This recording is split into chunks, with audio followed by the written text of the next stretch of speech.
Dream stories की दुनिया। मीठे का गधा। पुराने वक्तों की बात है, किसी गांव में मीठा नामी एक आदमी रहता था, जिसके पास एक गधा था जो हर वक्त घास ही खाता रहता था। और जब भी मीठा उसे काम पर ले जाने की कोशिश करता तो वो काम पर नहीं जाता था। अरे मीठे बगैरत, इस गधे को बेच दे। क्यों तूने साहब को गले डाल रखा है? काम ये कोई करता नहीं है और चारा ठूस ठूस कर खाता है, जैसे चारा इसके बाप ने ला कर दिया हो। अम्मा थोड़ा हौसला कर, बेज़बान जानवर है, चारा नहीं खाएगा तो और क्या खाएगा। और शुक्र है ये चारा ही खाता है, तेरी तरह नहीं है जो सारा दिन मेरा दिमाग खाती रहती है। वाह वाह, ये चारा तेरे पैसों का आए तो तुझे पता चले, पैसे तो मेरे लगते हैं। अम्मा तू हर वक्त पैसों की बातें करती रहती है, तू शुक्र अदा क्यों नहीं करती कि अल्लाह ने तुझे गबरू जवान बेटा दिया है। तू और क्या चाहती है?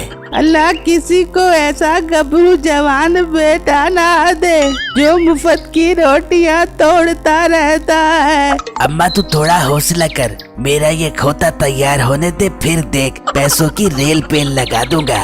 बस बस मीठे, तेरी ये बातें पिछले 5 साल से सुनती आ रही हूँ।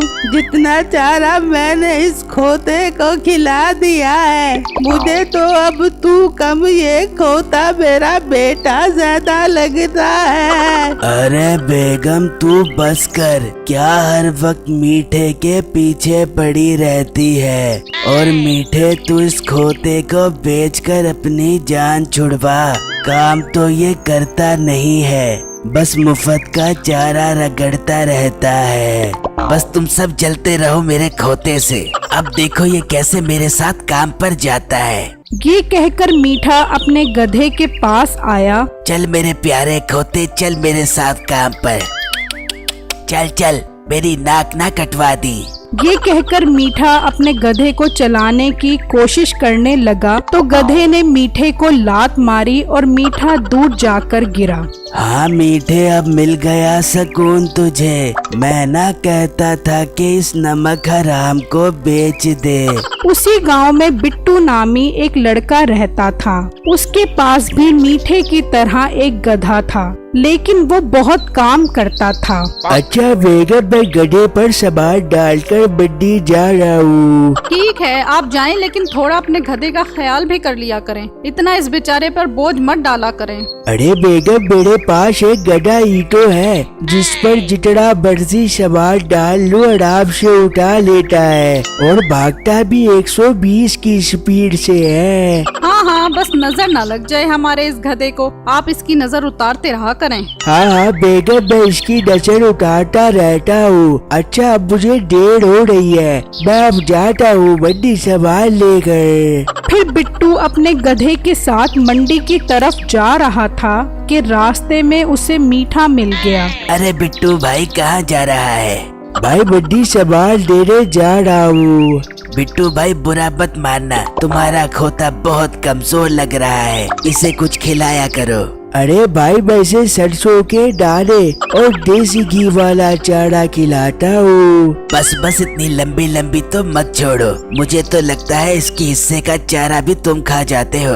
जी नहीं, आपको कोई गलत फहमी हो रही है, और मेरा रास्ता छोड़ो, मुझे देर हो रही है। आज मुझे मंडी में बहुत सारा काम है।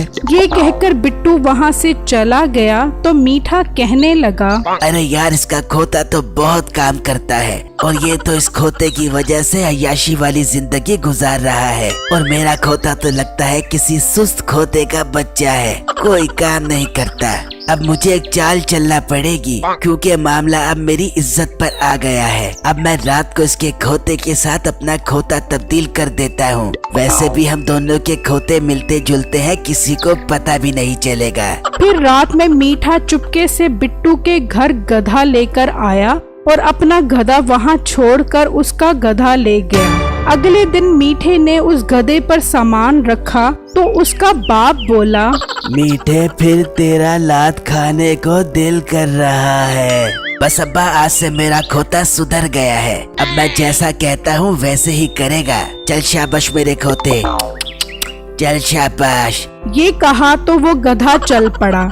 ये देखकर मीठे के माँ बाप बहुत हैरान हुए। वहाँ दूसरी तरफ बिट्टू अपने गधे के पास खड़ा था तो एकदम उसने बिट्टू को लात मारी और बिट्टू दूर जाकर गिरा।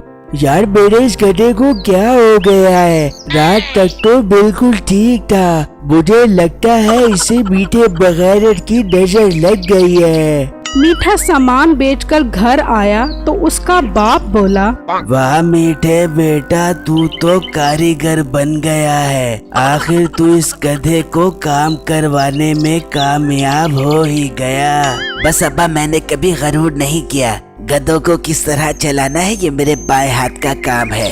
फिर मीठे ने गधे के आगे चारा डाला तो वो चारा नहीं खा रहा था। ये देखकर मीठा सोचने लगा, अरे यार ये सारा दिन का भूखा है मगर चारा नहीं खा रहा। हाँ मुझे याद आया, ये तो सरसों के दाने और देसी घी वाला चारा खाता है। मगर मैं इसे इतनी महंगी खुराक नहीं खिलाऊंगा। सारे पैसे तो मेरे इसी में लग जाएंगे और मेरे अमीर होने का ख्वाब भी अधूरा रह जाएगा।